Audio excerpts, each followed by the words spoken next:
Hi friends, வணக்கம் and welcome to எங்கள் வீட்டு சமையல். நம்ம இன்றைக்கி வந்து சுவையான சத்தான முருங்கைக்கீரை சாம்பார் எப்படி செய்யணுன்றது தான் பார்க்க போகிறோம். வாங்க வீடியோக்குள்ளே போகலாம்.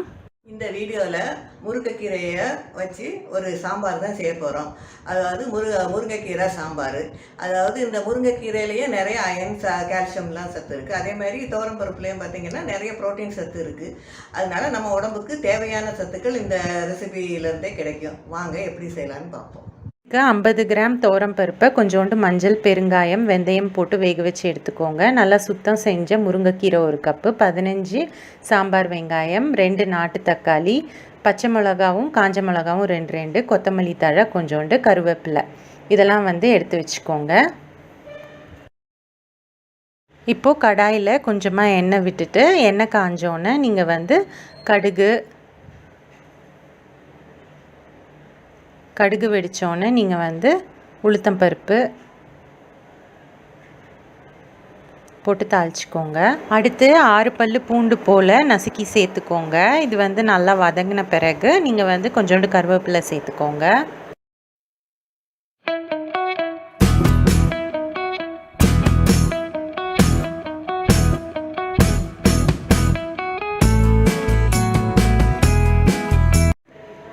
சாம்பார் வெங்காயத்தையும் இப்போ சேர்த்துக்கோங்க. சேர்த்து வதக்கிக்கோங்க. அடுத்து வந்து பச்சை மிளகா, காஞ்ச மிளகா இதையும் சேர்த்துக்கோங்க.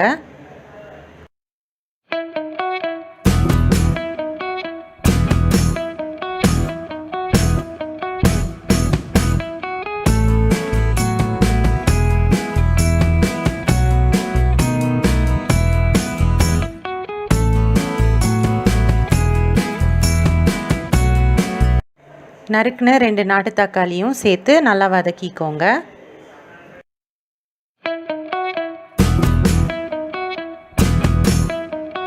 இப்போ தேவையான அளவு உப்பு சேர்த்துக்கோங்க. கொஞ்சமாக பெருங்காயத்தூள் சேர்த்துக்கோங்க.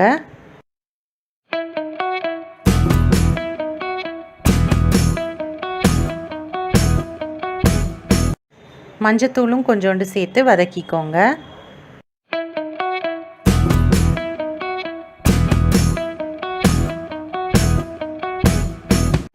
தக்காளி நல்லா வதங்கின பிறகு ஒரு 2 ஸ்பூன் போல் சாம்பார் தூள் சேர்த்துக்கோங்க. சேர்த்து அதை நல்லா வதக்கிக்கோங்க.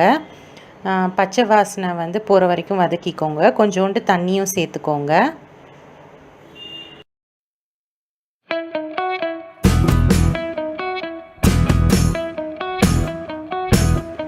தண்ணி சேர்த்து கொதிச்சு விட்டு நம்ம வேக வச்சுருக்க அந்த பருப்பையும் இதில் வந்து சேர்த்துக்கோங்க.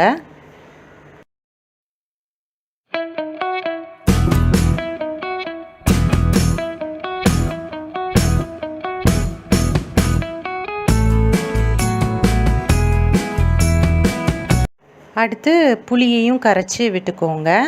இப்போது இந்த புளியோட பச்சை வாசனை எல்லாம் வந்து போகிற வரைக்கும் நல்லா கொதிக்க விட்டுக்கோங்க. இந்த முருங்கைக்கீரை வந்து சேர்க்குறதுக்கு முன்னாடி நம்ம இந்த சாம்பாரை நல்லா கொதிக்க விடணும்.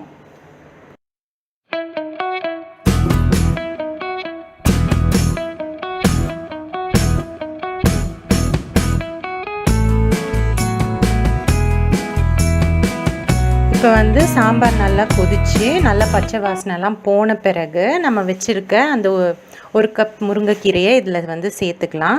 சாம்பார் வந்து நல்லா கொதித்து பச்சை வாசனைலாம் போன பிறகு தான் இதை சேர்க்கணும். ஏன்னா கீரை போட்டோன்னே இதை வந்து ரொம்ப நேரம் கொதிக்க வைக்கக்கூடாது.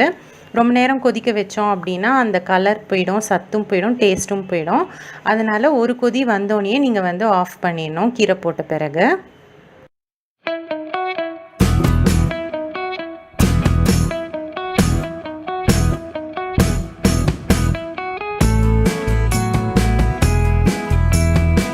பார்த்திங்கன்னா சாம்பாரில் உள்ள சூட்லேயே இந்த கீரை வந்து நல்லா வெந்துடும். கடைசியாக நீங்கள் வந்து கொஞ்சோண்டு மல்லித்தழை போட்டு நீங்கள் வந்து இறக்கிக்கலாம். நம்மளோட சுவையான சத்தான முருங்கைக்கீரை சாம்பார் சூப்பராக தயாராகிடுச்சு. ஸோ நீங்களும் இந்த ஹெல்த்தியான ரெசிப்பியை ட்ரை பண்ணுங்கள். ட்ரை பண்ணிவிட்டு உங்களோட ஃபீட்பேக்கை எங்களுக்கு கமெண்ட்ஸில் போடுங்க.